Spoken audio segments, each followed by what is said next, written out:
Welcome to the Tech Egg. Don't get scrambled. Enjoy the video. You start by assessing texture. Press a grain to find a firm core or hard center. Add 1/4 to 1/2 cup water per cup of rice directly into the pot, spread evenly. Once done, immediately cover the pot tightly with its lid or foil to trap steam and heat. This creates moist heat that softens starches. Make sure to lower heat to low so water absorbs slowly. You're initiating rehydration now. Don't rush to stir or uncover.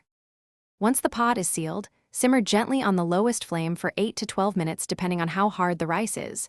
You want steam, not a boil. After simmering, turn off the heat and let the pot rest, still sealed, for another 5 to 10 minutes so residual heat finishes cooking evenly.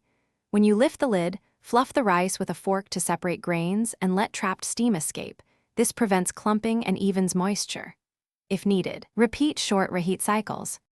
If rice remains too firm, add 1 to 2 tablespoons of hot water, recover, and rest for 3 to 5 minutes so steam penetrates. Alternatively, transfer portions to a microwave-safe bowl, sprinkle a little water, cover, and microwave 30 to 60 seconds on high. This is fast for small batches. Make sure to taste between cycles so you don't overdo it. If you detect scorching on the bottom, stop heating. Separate and transfer undamaged rice immediately. Thanks for watching. Consider subscribing if I helped unscramble your problems.